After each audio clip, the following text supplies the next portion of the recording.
similar to Blakemore in that we operate across a number of brands within the Republic of Ireland. So we operate the Spar franchise in the Republic of Ireland, and we do operate very much on a franchisee model. We have a couple of company-owned, company-operated stores. However, they are mainly franchisees. We also have a number of other retail franchises. We have a value centre wholesale cash and carry business. So we own and operate 22 cash and carries across the Republic of Ireland.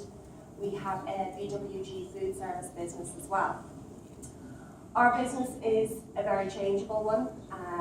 Again, similar to Blakemore Stories, we've grown through mergers and acquisitions. So we have seen a lot of change in our business throughout the recession and then even into more recent times. So it is a very, very exciting time for us generally, but there's never a dull or a boring moment in BWG Foods. To give you a bit of an idea, we have about 1,000 employees, so that is a combination of direct and indirect agency workers within our business, just to kind of give you an idea of our employee population.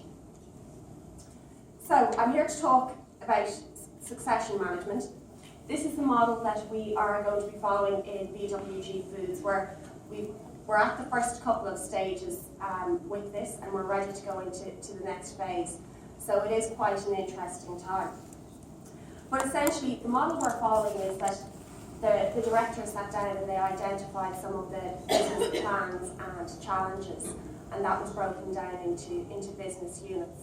And alongside that, then they would have had talent plans for their people. Then from that, they were able to identify, well, where are the talent gaps and what are the solutions strategies. So essentially, that was all about workforce management and planning for the manpower planning aspect of things. Then that has to be supported with the HR processes and designs. So essentially, do we have to have a compensation strategy in place for our people? You know, what's our leadership development strategy, our training and development plans, performance management, all of those aspects of things. So today we'll be focusing on the leadership development and succession strategy. So in terms of the leadership development and talent within our business, this is an example of what can happen when HR people aren't motivated enough. They start to play with cuddly toys. So Friday evening, one of the girls had gone home early for her son's play or something, so we just played a little trick on her. But essentially to me, I thought this really represented the risks for our business if we failed to develop our talent. And that is, if there's a break in the ladder or they can't see where they're going to go to next, they're going to start to look outside of the business. So there is a real talent flight risk. Now you can't really see it, but she is looking out the window, but she's also looking upwards to where she can go in our business. But essentially in Ireland at the moment, there is a massive battle for talent. There are a lot of businesses poaching staff again, so the economy has completely turned. So we are seeing more poaching of our people. We are seeing more employee referral programs where employees are rewarded for bringing their talented friends on board. So that's all coming back into play. And there is a battle in Ireland for talent. So much so, the day before yesterday, a retailer actually rang me and said, I'm looking for a store manager.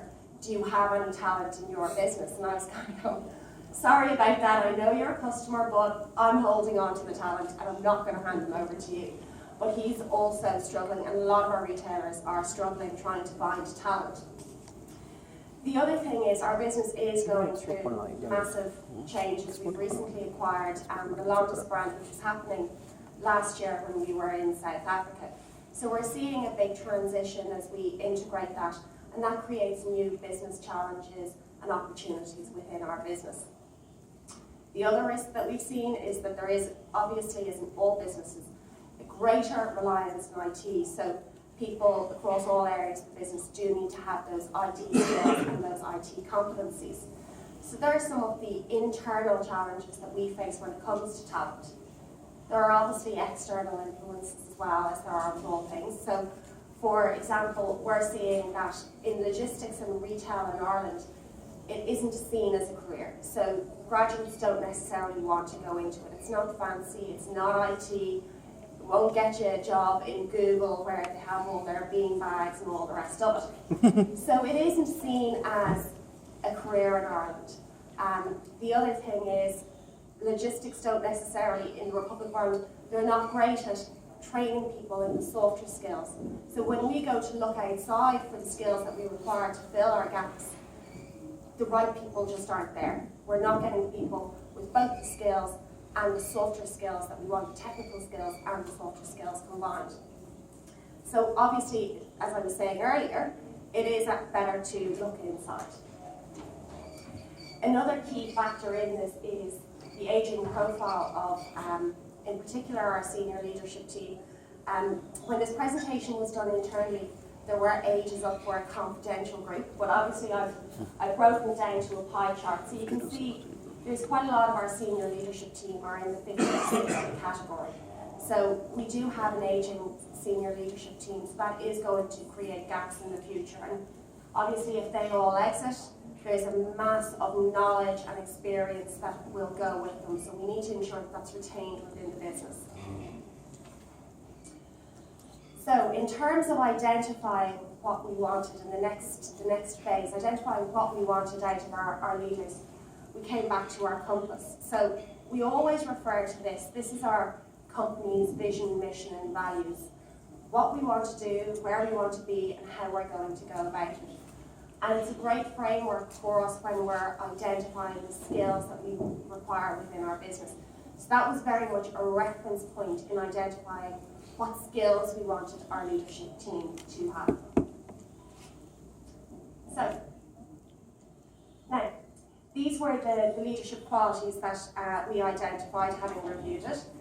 So essentially, in the first instance, you obviously need people that are high performing.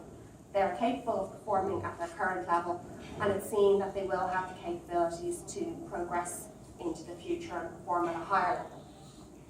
We also want these softer skills, so they have a strong work ethic. That's something very important within our business, and a fire in their bellies who want to succeed in the drive.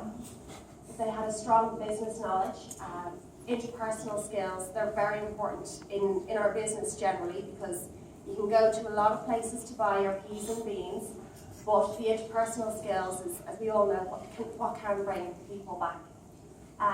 They have to be sincere and act with integrity, and that's something that's very, very important within our business. They have to have the confidence of those above them, so that those above them will trust what they're doing. But they also have to inspire those below them and be strong team builders. They also have to want to have the proactive want to resolve. So they're the leadership qualities that we were looking from people. So this is Bring Your Child to Work Day. What we did to identify our talent was the directors, the HR director had one-to-one meetings with each of the director team and also senior leaders within the business. And the purpose of that is to understand where the talent lay within the business and what were the gaps generally. Having identified the talent, what we did was we put that list of names to the group of directors so that they could be really discussed, analysed and critically evaluated. Were they key leaders of the future for our business? There was about 80 people shortlisted, so at that stage people were taken off the list and other names were put on. So it was quite a thorough and rigorous process that we went through.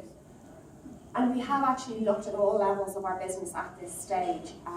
We've looked within our head office to understand where the key talent lies.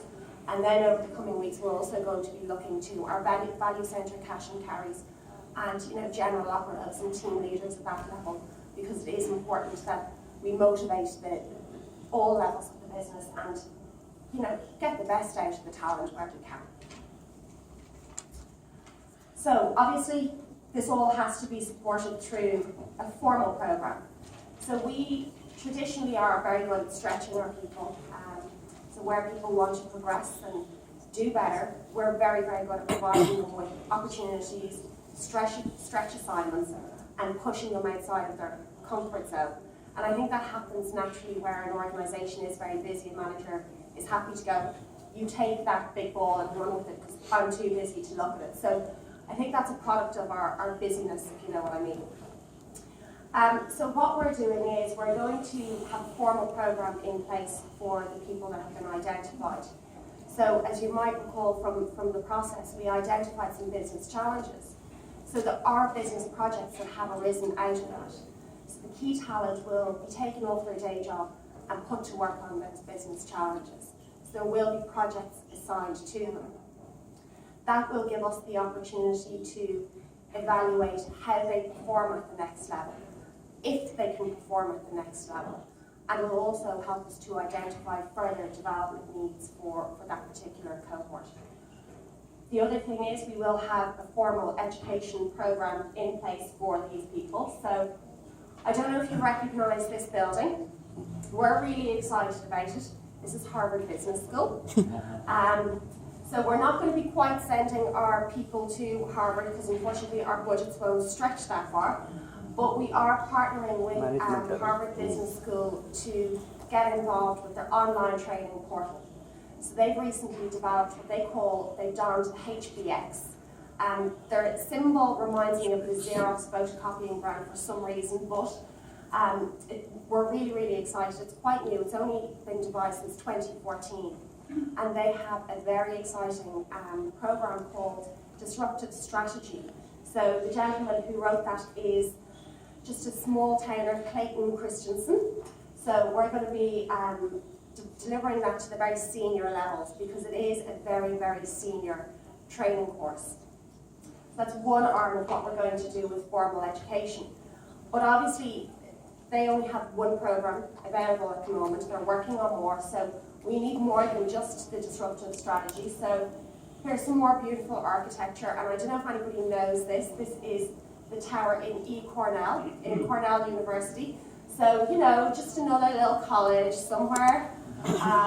But we're also really excited to be working with Cornell on their eCornell program. So what they have is a number of faculties are involved, everything from plant nutrition to healthcare. But more importantly for us, they do have strong connections in the food service industry. So they have hospitality and food service programs, they have marketing programs, they have human resources programs. So there is a wealth of certificates for us to select from. They also give us the opportunity to develop our own certificates, which can be based on our business and what we want to do.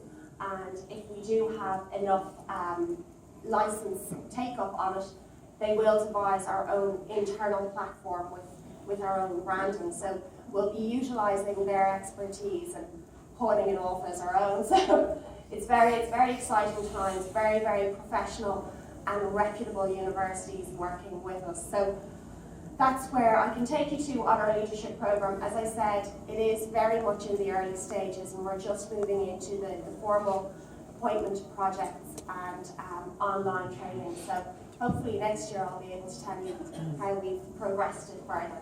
So, thank you.